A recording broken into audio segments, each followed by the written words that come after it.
Hey, thank you everyone for joining us today for this webinar. Peter Prevo from Bridge West CPAs here, and our topic today is pre-application licensing strategies for the cannabis industry. With 5 new states coming online in November, it's no secret that 2021 and 2022 are shaping up to be hallmark years for cannabis licensing, and we're excited to be a part of that. At Bridge West, application services are something that we've been offering to our existing clients for quite a while.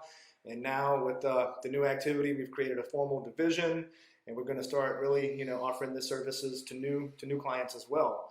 Our goal here today really is to discuss the foundational elements, those key elements of the application that you can start working on before it even comes out. And the task list that we'll share with you in a moment is pretty brief, but based on our experience, it's never too early to start building your team. It's never too early to start looking at real estate and development opportunities. And it's also never too early to work on your business plan and everything that kind of goes with that. And with that, I'll introduce my guest, Gary Hess. Man, thank you so much for joining us today. Yeah, thanks for having me, buddy. Yeah, good to see you as always. Yeah.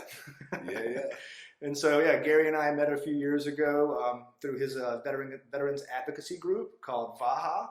And he's also got a new venture called Dynamic Growth Solutions, where he intends to work in the construction side of the industry. He's got substantial experience as far as real estate development, construction, and with that, I'll kind of let him tell his own story. Absolutely. So just a quick background, obviously, for you, for those at home, Mr. Prevo here came to my house and asked me to personally testify in front of Congress to assist in the effort here in Louisiana. And he did, and he came, and I accepted that offer because at that time everything made absolute sense. And I'm an infantry officer by trade in the United States Marine Corps, and I served in Iraq during some of the heaviest levels of fighting in Iraq, and engaged in some pretty significant combat experience, which resulted in a lot of some pretty significant combat trauma. Which made the process coming home a very difficult transition. And through both the VA and private practices, there was a pharmaceutical pipeline that I experienced for about a decade. And stumbling on medical cannabis, that to me resulted in life change, and that created a pivot. And with that, I created the Veterans Alliance for Holistic Alternatives for both veterans and first responders who have a high prevalence rate for trauma, and then the debilitating effects of trauma. Obviously, the medical efficacy of cannabis is undaunted. So it changed my life. Therefore, the rest of my life will be committed in this industry. And in that process, creating that nonprofit, we are a B2B service provider. And in my efforts since 2019, working with some of the license holders here in Louisiana, I noticed a significant gap on the facility development and the construction side.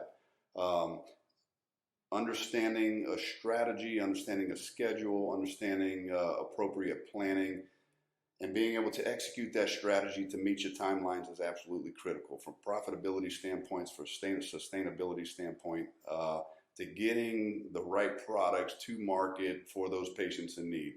And so that is our focus. And I saw and continue to see a critical gap on that construction side. So Dynamic Growth Solutions was created to assist in that process. And so we take a veterans nonprofit program, which is led by myself. I am the executive director. We are very good at program project process management, and we have partnered with the Dynamic Growth Solutions to fill this gap in the construction market. And the way where this comes into play is speed to market. So you have a short period of time to produce that application. Once that application is in the hopper, then once approved from the license permitting process, it's a race to get that product to market. And what I see as a critical gap is that these investors or these companies who come in, they are not protecting their investment. They can protect their investment more by selecting the right team. And within that team is the contractor. And the contractor assists from real estate acquisition to pre-construction activities, to the construction activities, to the commissioning of your equipment. and then 2, long-term maintenance to ensure optimal performance. So we are here to assist in that process. We can assist in that process. And again, once again, I thank you for having me here. Awesome. So yeah, with that, I think we can kind of dive into the meat of the presentation here. So as I kind of alluded to during the intro, team and essential roles, that's certainly something that you can start working on before an application is developed or before it's released by the state. It's fairly consistent from state to state to a point now where you can kind of anticipate what these key roles might be, and whether it's a medical director, cultivation manager, extraction manager, compliance officer, there's a lot of different roles that need to be filled in any one of these facilities. Now, while diving into that, it's important to keep the detailed state requirements in mind, right? Because what one state values may not be exactly the same as another. And so, ideally, once the application comes out, you're going to have your team members already in place, and it can be a bit of a struggle, right? A new application drops, and let's just use a state like New Jersey, for example, right? Once that application comes out, a lot of your real talent and your most talented people are already involved in something. So if you wait until even a month before the application comes out, the best cultivators, the best extraction folks in your area are probably already on a team. So starting to work on this at a minimum 2 to 3 months in advance, but ideally more like 6 months in advance, is never a bad idea. And I think one of the important aspects of this is contingencies, right? Because this industry is just ever evolving. I mean, it changes in some states, it changes on a month-to-month basis, some of them week-to-week basis, and it's hard to plan for that change. So the contingency aspect of it, especially from a facility design, a facility construction development standpoint, is to ensure that you have those contingencies in place to deal with these the evolution and the ever-changing environment of this of the cannabis industry. I mean, it's 100% adapt or get eaten in this business. So in addition to kind of getting those key managers in place, you can also look at key consultants, right? If you can't find the cultivator you're looking for in your area, or maybe you're looking in other markets trying to convince someone to move to your state to become your cultivation manager, well, you also have the option of hiring a consultant, right? There's lots of talented groups out there that offer these services, and I think you need one or the other. Like if you can't secure that key manager who's actually going to become a part of your entity, then the consulting route certainly is an option. But the important thing is having that expertise on your team early on for 2 reasons. One reason is there are going to be points for it on the application. So you need that person in place, and you need their resume, you need their buy-in, all that in order to capture those points. In addition to that, it's super helpful to have that person in place, so that way the plans that you're making, both on the construction side and on the business side, are well thought out and executable, right? If you're just kind of using boilerplate templates that you found somewhere or going through public records applications, you're using someone else's plan. And then you're not actually implementing your plan from day one. And so, again, that's why this is kind of one of those foundational elements where you really can't start this process too early, because it's an iterative process. And you're going to be adjusting and changing strategies as needed. And, while the state regulations are super important, I think it's really great to start with that framework kind of ahead of time.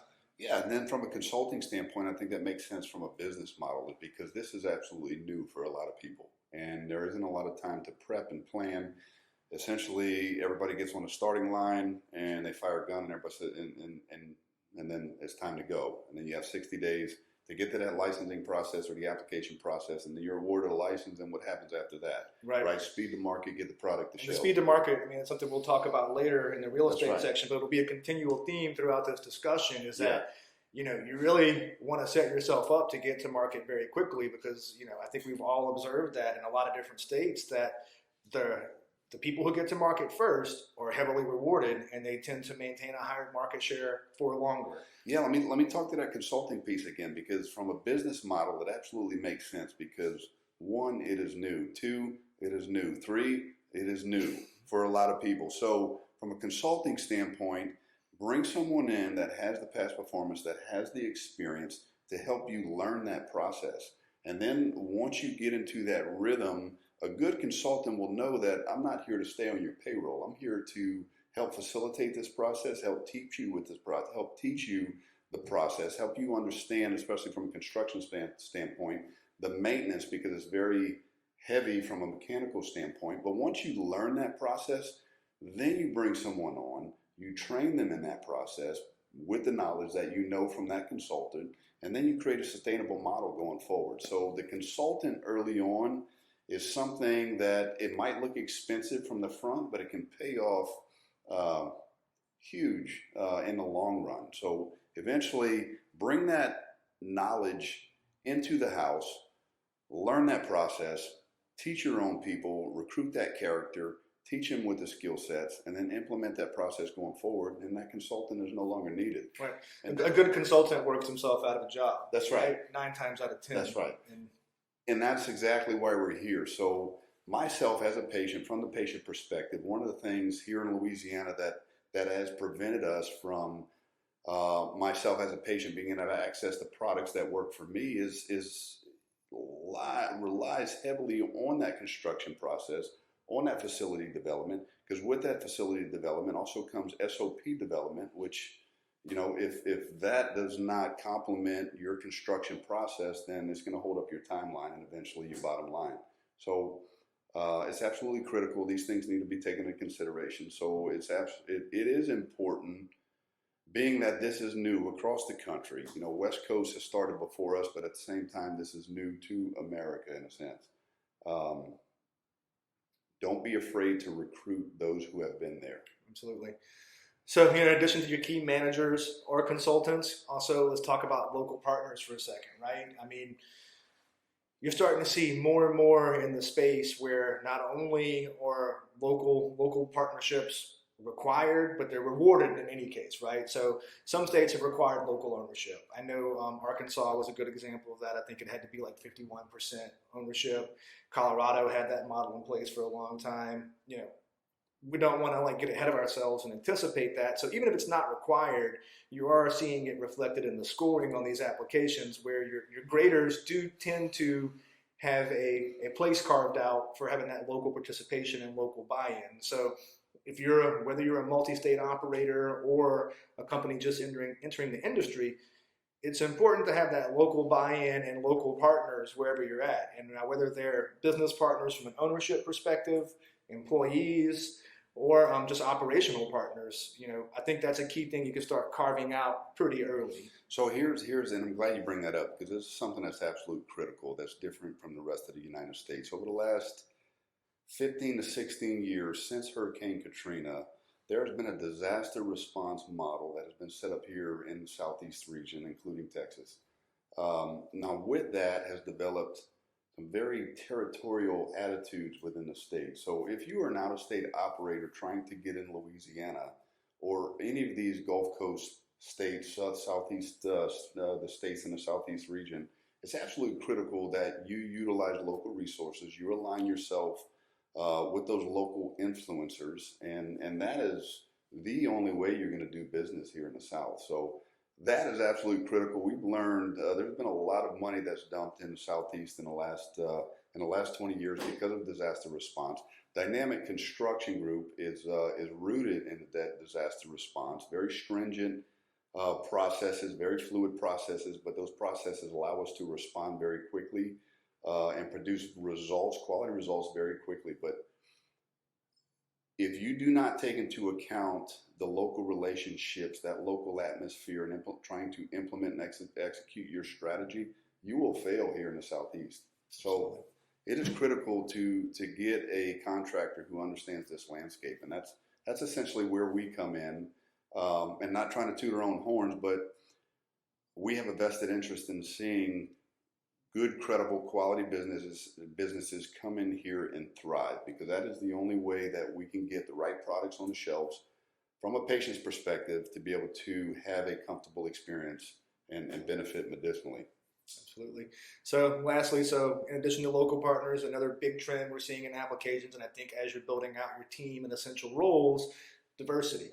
Right? I mean, social equity right now is one of the biggest pieces of the industry, rightfully so. I mean, all the data's out there. You can see the disproportionate effects on African Americans, communities of color, and really even just low-income communities in general, and what the drug war has done there. And so, in addition to states and graders looking at local buy-in, they're also looking at the diversity of your team.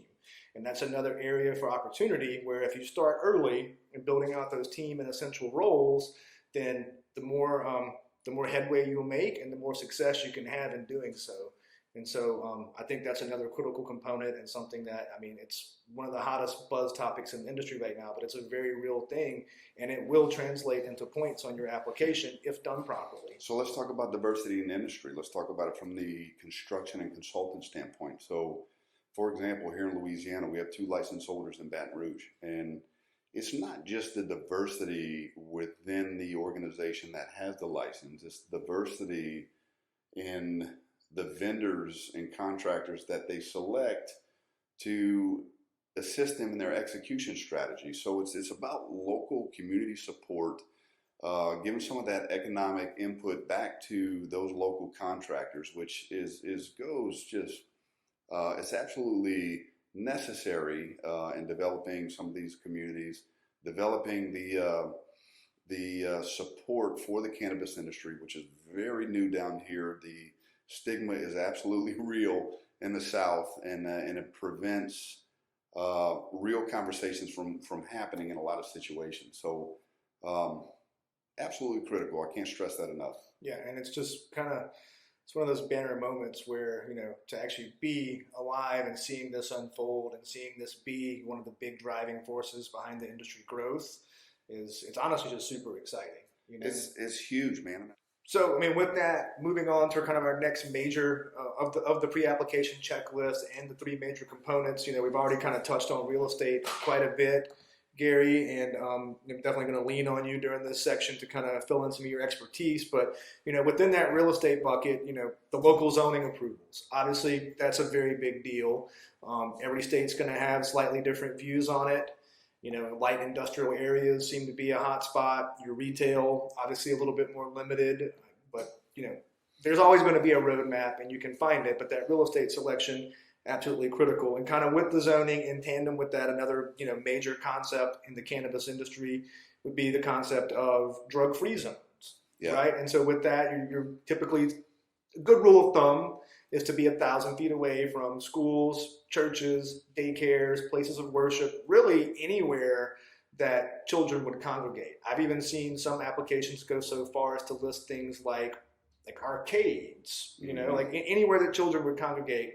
Now, we have seen some applications go a little bit lighter on the drug-free zone requirement and shorten it from 1,000 to 500 feet. Mm-hmm. But if your state hasn't put out their regulations yet, the 1,000 feet is usually safer.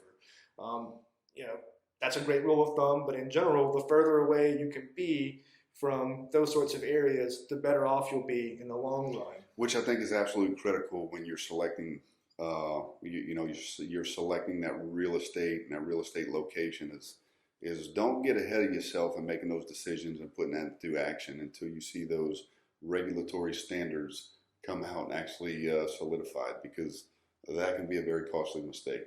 Yeah, absolutely. And so I guess another big topic within this would be, whether you're going to buy your facility or if you're going to rent something. If you do opt to rent something, I kind of have 2 points I would make there. If you're going to rent something from a landlord, you need to make sure the landlord knows your intended purpose for this. You need to make sure the landlord approves of cultivation, retail, manufacturing within the walls of that building. And obviously there's a lot of reasons why you want to do that. You don't want your lease to get canceled. But the big reason is that if that landlord holds a mortgage on that building and he doesn't own it outright or she own it outright, then you will likely need to seek approval from that mortgage holder before you occupy that building.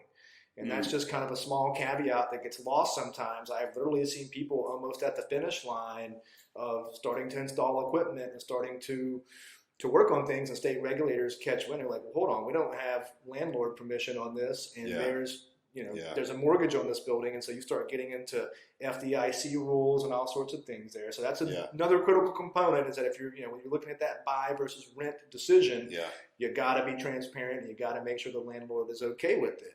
And I would add to that, as far as a purchasing option, if you do choose to purchase that real estate, that land, that building, whether you're building new or renovating, I think it's imperative that you tuck the actual real estate under a a different professional entity, LLC. It's a very common approach. Is Yeah, you acquire the property and then rent it back to yourself that's via right. two different entities. That's right. Very, And it separates from a liability standpoint. It separates that real estate from the cannabis industry because, obviously the cannabis industry is very volatile. and the real estate itself can be a tool to make certain investors comfortable. I mean, you may find someone who's willing to invest in your venture and he's very comfortable owning a piece of property and leasing it back to you. Yes. But that person may not be as comfortable with directly participating in the business. That's right. And so there's a very real reality there, but it can be a tool. It can be something that works to your advantage versus disadvantage.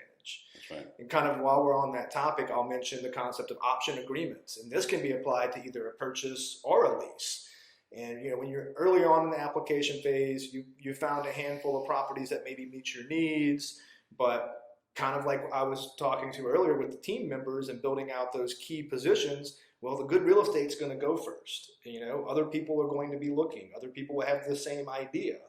And so in an effort to secure real estate without taking it too far, you can use the option agreement. So you can have a lease option agreement or a purchase option agreement, and that gives you the legal rights to that property without having to actually purchase or rent it, and kind of allows you to play the market a bit, so to speak, while you're waiting on regulations to develop and applications to come out. So let me ask you, out of curiosity, how soon would you put that in place before the license is actually awarded? What kind of risk would you take? Well, that depends on state requirements, right? Now, we're kind of a newer trend. Like in the early days of licensing and applications, the real estate was always required to be completely secure. Like an option agreement wouldn't be good enough. You had to have that property either leased or purchased, and that document was going to be included on the application. Very recently, and more as this has evolved over time, we've seen some states kind of depart from that and allow you to have several pieces of property and say, okay, well, as long as you can secure one of these or something comparable, we're okay with that. I think Illinois did it in a similar manner where you actually didn't, for retail, you actually didn't have to have your facility completely under your control to put in the application. That was kind of like a phase 2 move.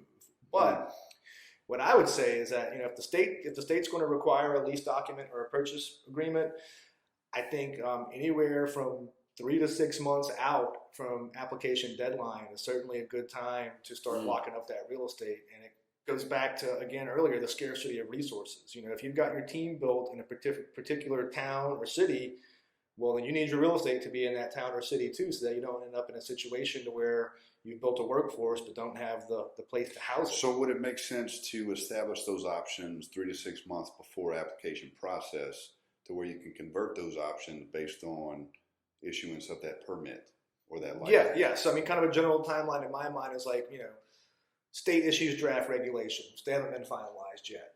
That to me is a great time to start looking at some option agreements. Yeah.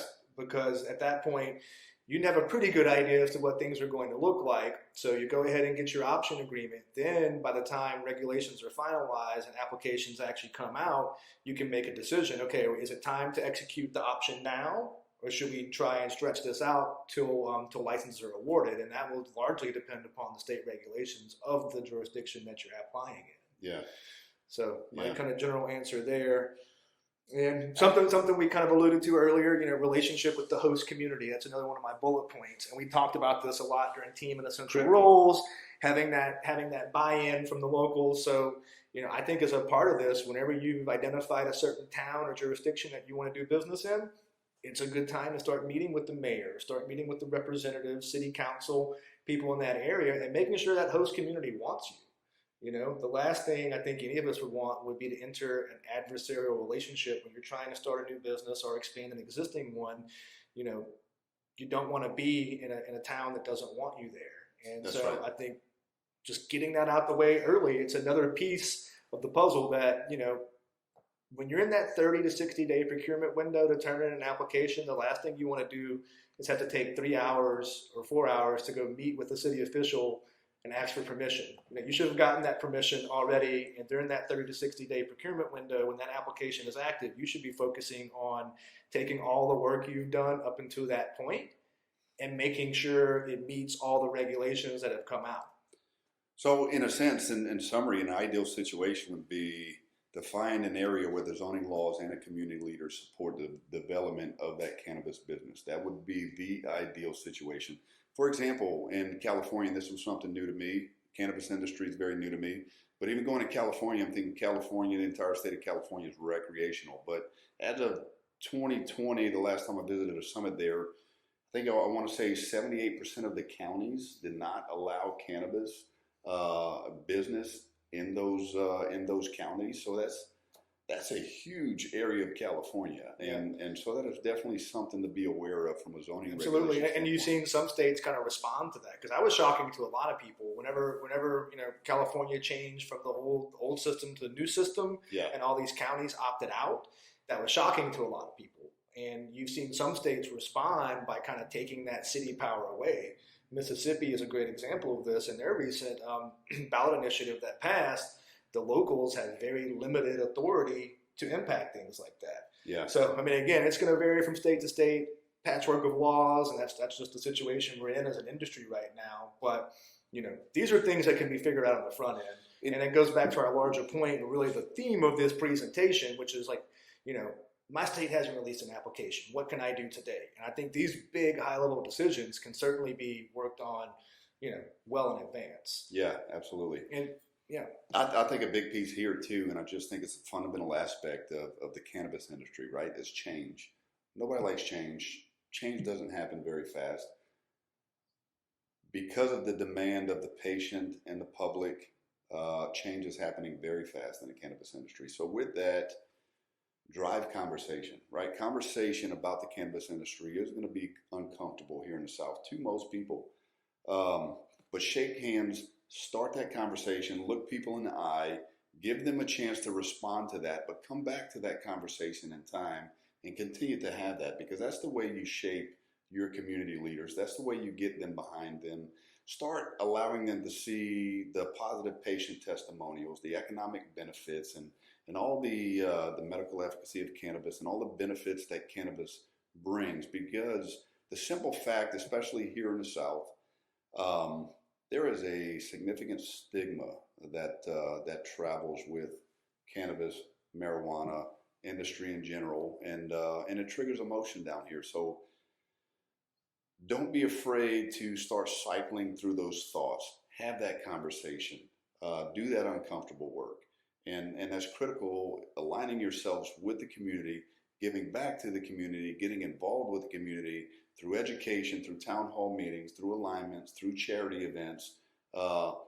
Align yourself with the community, because that's the only way you're going to succeed. 100%. So I want to shift gears now, and this is, I think, an area where you will have much more to offer than I, but let's talk about the speed to market. Yeah. I know that was one of the things that pushed you and Dynamic to partner and form this new company, Dynamic Growth Solutions.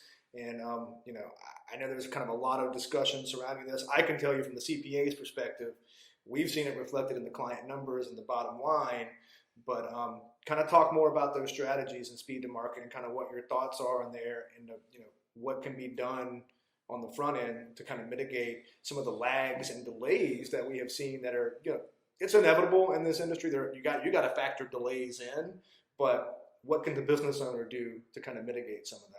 So here's the thing: is that this is what needs to be accepted, is that the construction process is frustrating. It doesn't matter if you're building a house or you're building a commercial property, or developing, renovating, building new.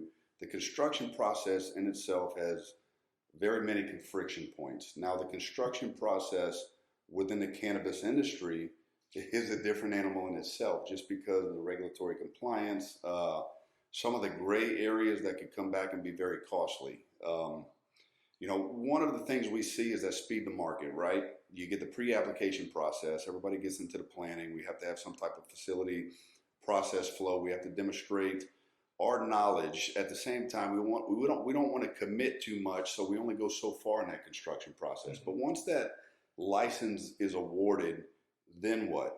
What we have seen, what I've seen here in the South, what I've seen in many areas, and this starts stemming from Katrina. When there's such a demand for construction, there's a lot of people who come in and take advantage of that, and it ends up costing the customer, the business owner,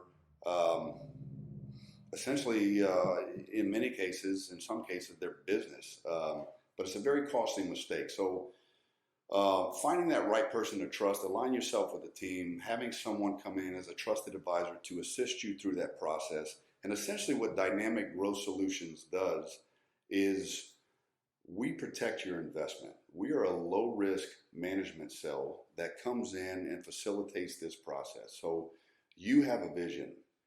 You have a strategy to implement and execute this vision. How do you do that? You bring somebody like us in, and we can assist you with that strategy. If your goal is speed to market within 7 months of being awarded to that license, trying to establish a presence, gain some of that market share, then there are many different strategies that can be taken. You can come in and do permanent construction.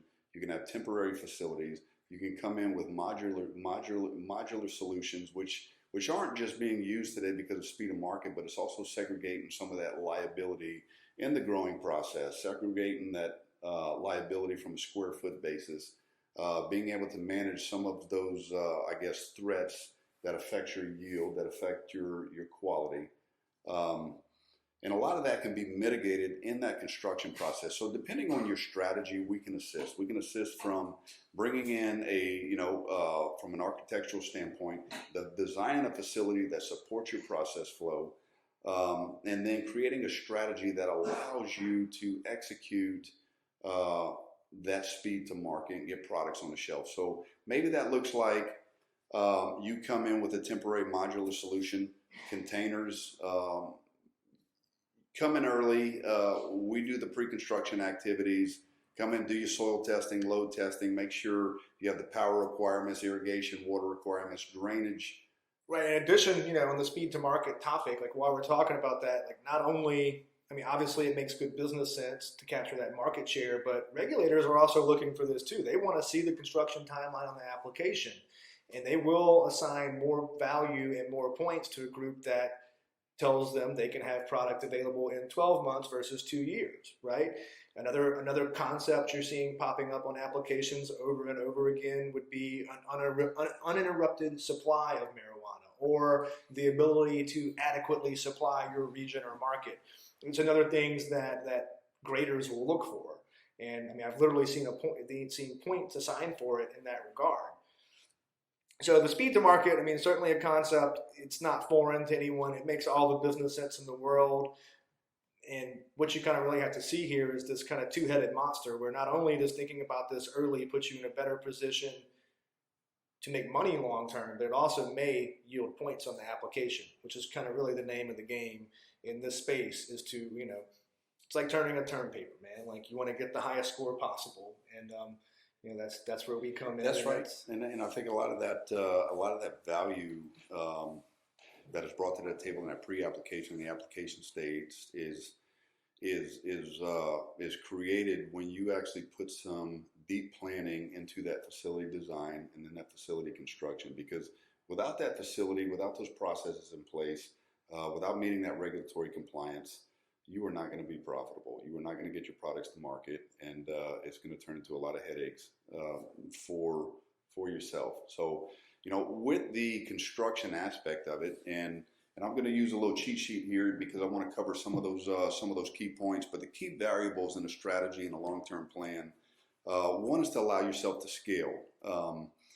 Maybe break that down into phases. But what is it going to take for me to meet my timelines, and what does a win look like? And it's, from a strategy standpoint, making decisions on permanent structures, non-permanent structures, for example, for containers, modular solutions, integration of growth strategies and the structures to include, greenhouse, indoor, outdoor, solar. A lot of those things are going to come into play as this industry continues to come to fruition. Big thing is power requirements for future builds. You don't want to come in and support that initial phase of construction, that initial phase of growth that is not going to allow you to scale and continue to increase that square footage area to keep up with the demand, which we're seeing here in Louisiana. Power restrictions is another one to really look at in the regulation space. In terms of, for example, Massachusetts, they're certain they're granting or allowing certain kilowattage per square footage, which is going to tie those operators and limit their operations to the power requirements that they're utilizing. So that definitely needs to be taken into consideration, because I think you can see more states continuing to adopt those policies as this cannabis industry grows, with the power requirements that are required. Drainage runoff is a huge thing. Access control, security, and surveillance requirements. From a construction standpoint, absolutely critical to align yourself with the right people for so many reasons. Pre-construction process, understanding the schedule and the timelines that go with that. Having a contractor that can implement a quality control program, a quality insurance program that protects not only protects the customer, but allows the customer to visualize and to understand what they are supposed to see at certain points in that construction process. What do those deliverables look like? What does that inspection process look like from a construction standpoint? What does that inspection process look like outside of the construction, specific to the construction industry? For example, here in Louisiana, having LDAF come in, the Department of Ag and Forestry is having to come through and look at our security measures, access control, and essentially sign off go or no go criteria. That's going to allow us to operate.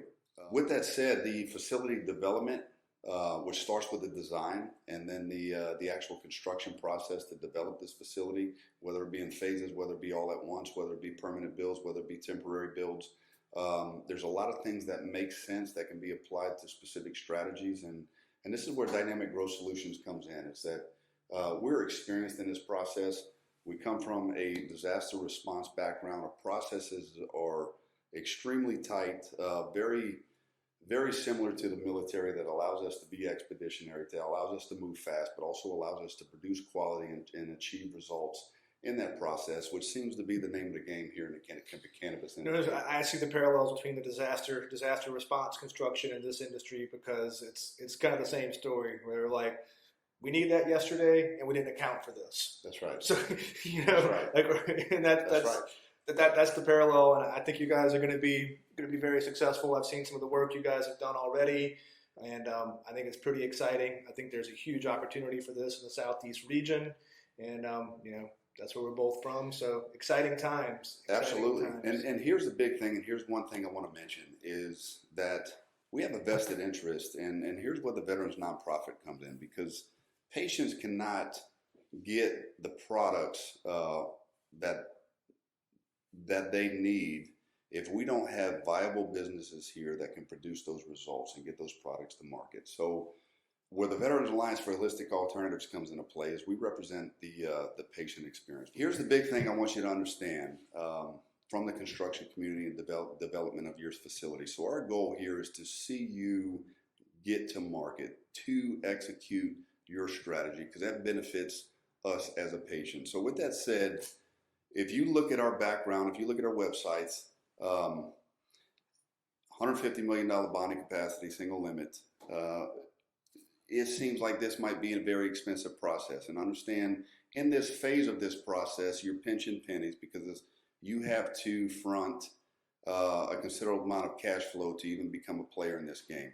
With that said, the critical path is in the development of your facilities. We come to the table 20% profit margins, 10% overhead, 10% profit.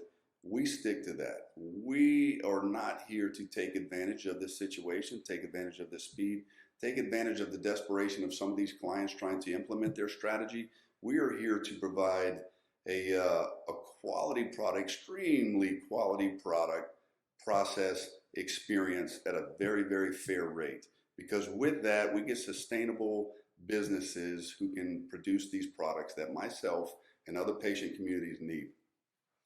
Absolutely. And so, I think that's a lot of good info that we just covered on real estate. So with that, I'm going to jump into kind of our last of the big three, and that would be your business plan. And, kind of some key points on that business plan. They come in a variety of shapes and sizes. Some of the key things that I think, The level of detail here will be different from group to group, but you absolutely need a detailed financial model. You need that to include cash flows. You need it to include pro forma financial statements.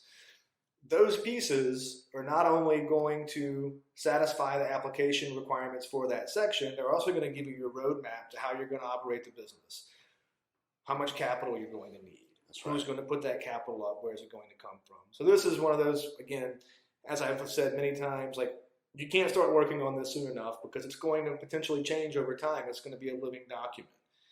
And so with that, some other key pieces of the business plan would be the entity formation and all the administrative stuff that comes with that. The partnership agreement, assuming that you're going to bring partners onto the deal. I kind of loop that all under business plan because I think they do operate in tandem and those things feed off of each other. But similarly to what I said earlier, partnership agreements, right? Great example of something that can become a cumbersome, drawn-out process.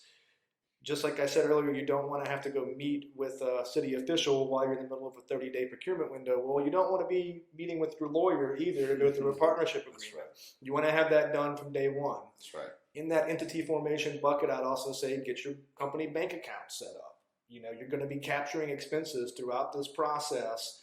You might as well have them all in one place and kind of keep that piece of this fair. In addition to those pieces, insurance, another thing that's commonly overlooked. You can go and look at applications that have already been processed and have gone through. You can get a pretty good idea as to what the insurance requirements are for this industry. Well, let's go out and start shopping for those policies today. Once you've got them quoted and you've got your agent and your company selected, well, you can always up the coverage or chop it down if need to, right? So the business plan, kind of, just like the other pieces that we've discussed today, it's something that will change over time, but it's never too early to really start thinking about it and talking about it. And, when it comes to application work, that's essentially how I started out in this business, was doing the projections, doing that piece for clients. And, obviously that's evolved over time, and I've become well-versed enough to handle multiple sections of the application at one time. But you can spend on just the business plan alone. I mean, you could spend 40 hours or you could spend 120 hours. Neither is out of the question, right? And so, one thing that's potentially often overlooked in the business plan is factoring in for delays. There's going to be potential delays on the regulator side, on the licensing issuing side itself. So when you're doing your financial model, including your cash flow and your projections, you need to leave that buffer in for delays, right? And what would you say that buffer is? For example, when you're talking about real estate acquisition, I realized that very quickly here in New Orleans, when you go into a historic district versus, a regular residential community, you're essentially establish a budget and you add 40% to that budget, and that's really when you get into that realistic number. Where do you think that is? I see that similar to the cannabis industry, but where do you think that is in relation to? Some people say when you establish a budget in the cannabis industry, go ahead and double it for contingencies. Where do you think those real numbers fall? I'd say you want to give yourself an additional at least 12 months of runway as far as cash flows. You don't want to anticipate that first sale is going to happen earlier than you think. You don't want to anticipate that your production capacity will be at an optimal level earlier than you think. So I think an additional 12 months of runway on your cash flow is critical. And if you really want to be successful and not end up in a situation where you've gotten a permit, you've started construction, and then you're going out looking for more investors and more money, you should build in that 12 months of additional cash flow from day one.